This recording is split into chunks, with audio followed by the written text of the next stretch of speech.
Are things turning out for you the way that you imagined? Let's talk a little bit about what happens when things don't appear to go according to plan, and how, from another perspective, perhaps they really are.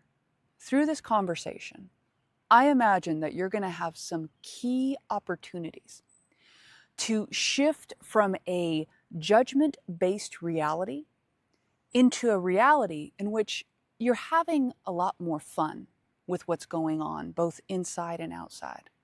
I'm Danielle Lynn, and as you know, we have conversations together across time and space and reality. And right now, the conversation that appears to be key is the one that assists you in remembering you don't actually need to try so hard to experience the things you want.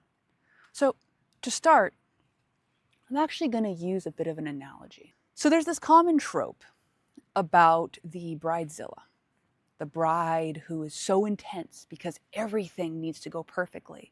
Don't you know, it's her big day after all. And there's so much energy, there's so much importance that is funneled from this person into this perception that, okay, everything is building up for this one moment and this has to be perfect. So why is it that so many of these important event experiences appear to go sideways and end up in big explosions?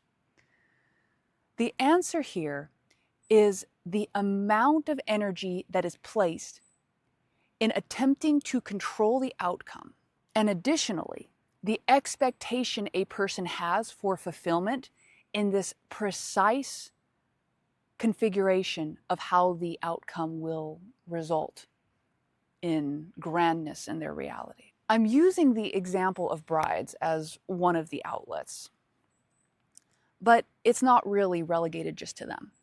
People do this in all areas of life. They'll be like, okay, once I have this relationship, then I will feel this way. Or they might say something like, once I have this certain job, I'll feel this way. And they'll pour an enormous amount of energy into the expectation of how this experience will fulfill them. So a lot of energy is focused towards this representation of your goal, which is the surface level visual or idea of what ultimately brings you peace, love, joy, satisfaction, happiness, and fulfillment. Somewhere along the way, sometimes people can be so invested in a specific outcome that they almost forget temporarily why this experience was intended to bring them these things.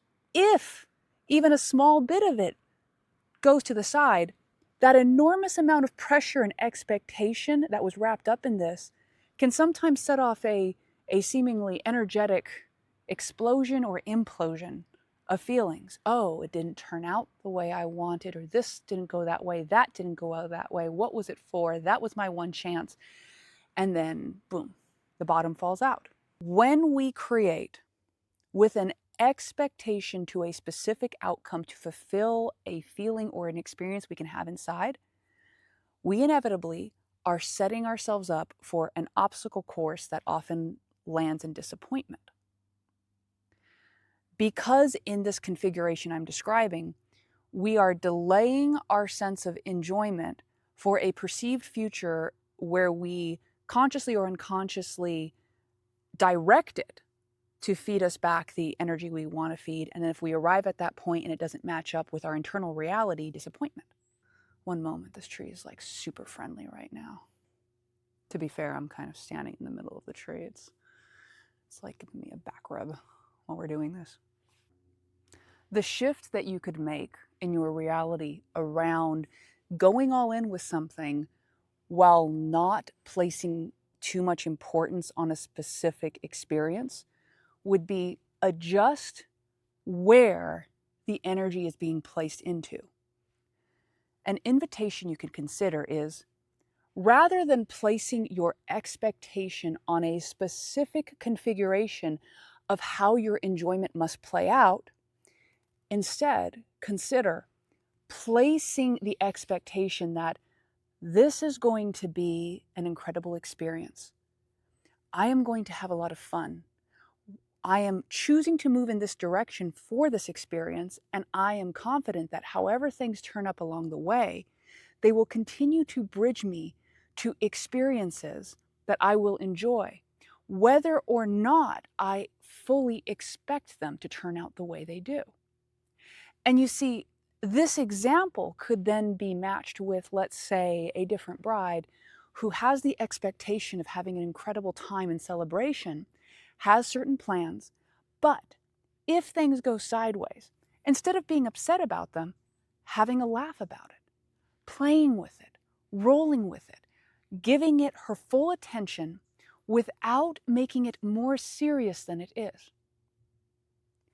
And see, the trick here is to understand that ultimately nothing in life is so serious that it is worth losing your inner sense of peace and beingness over. Not even that or that. And it's not a judgment if you take things seriously, because I know many of us do. But it's an awareness that as long as you do take something serious, whatever this thing is, it becomes one of the edges of your creation. Whatever it is that we resist, whatever it is that knocks us out of our sense of playfulness in this reality, becomes a potential contender to tilt us. Now, that's not to say that you can't be playfully serious. When we're playing with paradox, what's happening is we are neither resisting what happens in life, nor are we hyper-fixating on how life has to be. Be like the water, not because you are just going to collapse at the first sign of resistance, but rather you are perceptive enough to understand how energy and momentum effectively flow in this reality.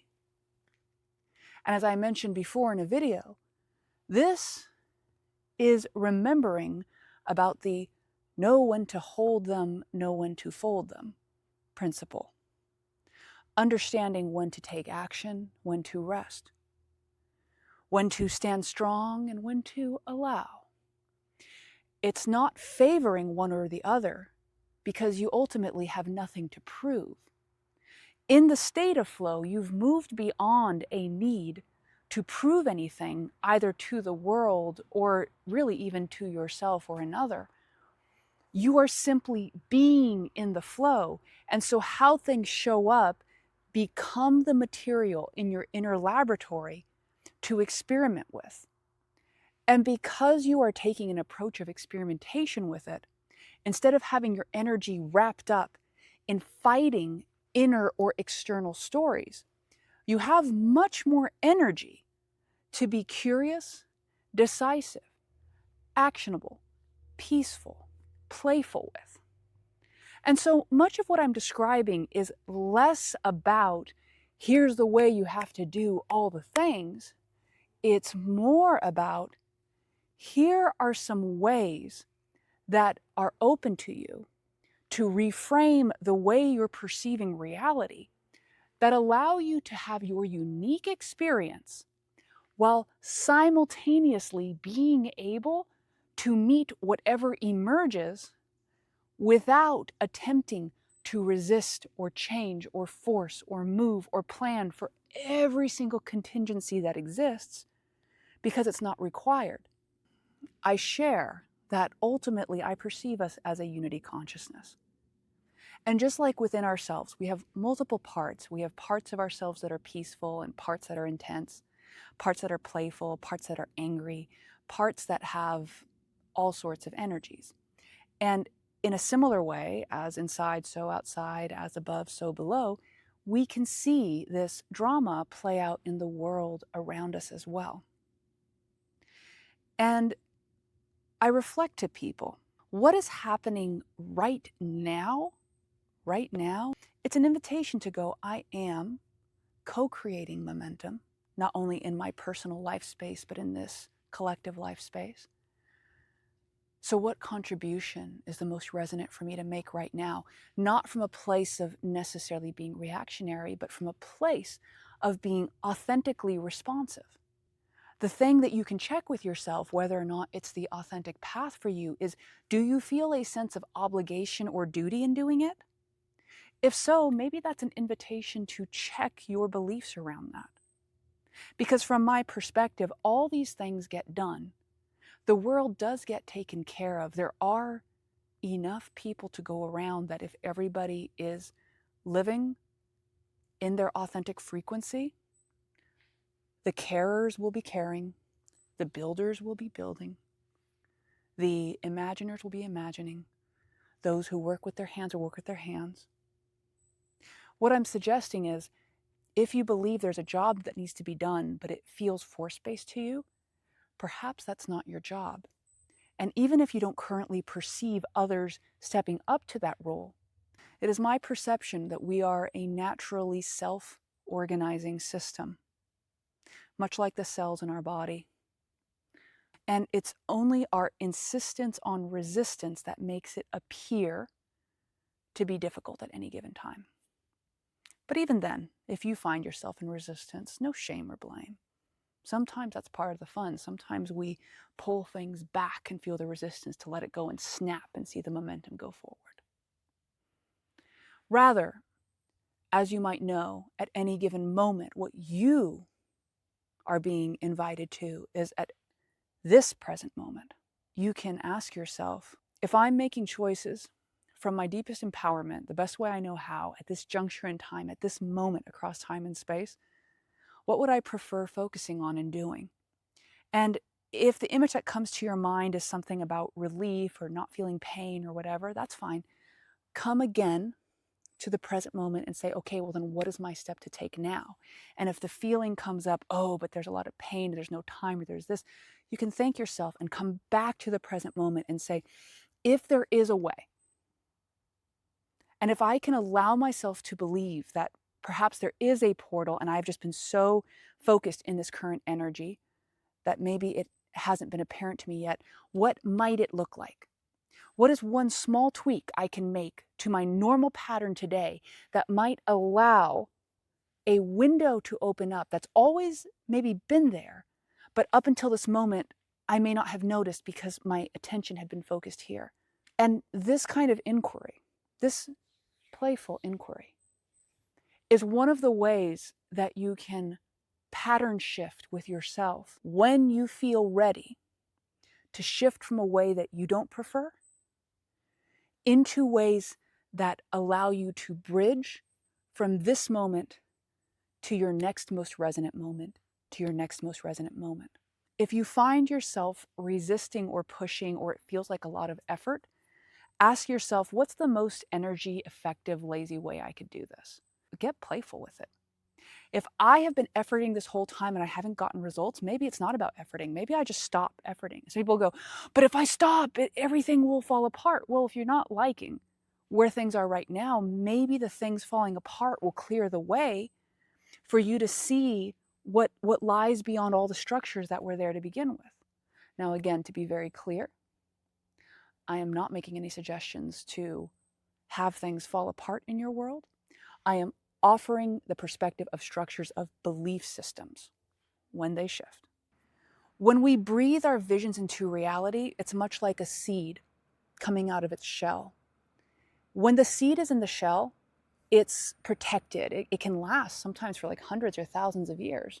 But once the seed breaks through its shell and it begins to be a plant, suddenly there is a timer. Suddenly it is in motion. The work goes out into the world and there's no going back. We don't stuff the seed back into the shell. And in a similar way with any creation you have, there's a certain threshold point that when you actually bring it out into creation, it's suddenly open to perceived scrutiny. And that can be a very intense thing to feel. So we might create a lot of stories for ourselves about why it's not ready. So we don't need to face the potential of bringing our seeds into germination. I'm sharing this because I imagine that there is an expression that is ready to germinate from within you. And when I created these conversations, when I created this experience for all of us to have, in a way it represented one of such seeds for me. I find myself deeply grateful, not only for this seed, but for the hundreds of seeds that I planted and watered before. Each one had contributed to this moment. And whatever seed you water at this next moment, I invite you to consider that it's not so important whether that particular seed turns out the way you imagine, to compare the analogy to our beginning metaphor of the wedding and such. But it's that our permission to water our seeds and allow them the dignity of life, the dignity of the experience of the cycle of life, to give them permission to breathe and face the potential scrutiny and the potential destruction, is in a sense what will then allow space for the next potential seed and the next to emerge. And so, without making any one specific seed so very important, you realize that the actual joy is being the gardener, is being the creator of your life. And therefore, you can take it a little bit more lightly, no matter how precious that seed is or may be. After all, the whole point of the seed was to be watered so it could grow. And you to give yourself that permission to water it. My friend, in the spirit of flow, in the spirit of connecting with what you truly want, at the time of recording this conversation, I'm delighted to share that I am now hosting one of my first live co-creator events with myself and my friend Joseph. It will be held in Los Angeles. I have a link in the description if you would like to attend live, and there will be some tickets available for those who want to tune in to a recording of the experience. I invite you to check it out if it is resonant for you, because it would be delightful to connect, not just here, but in person as well. And if you are seeing this at a different moment in the now, maybe check the link and register for future events. And if this has been of assistance to you, please feel invited to like, share, and subscribe.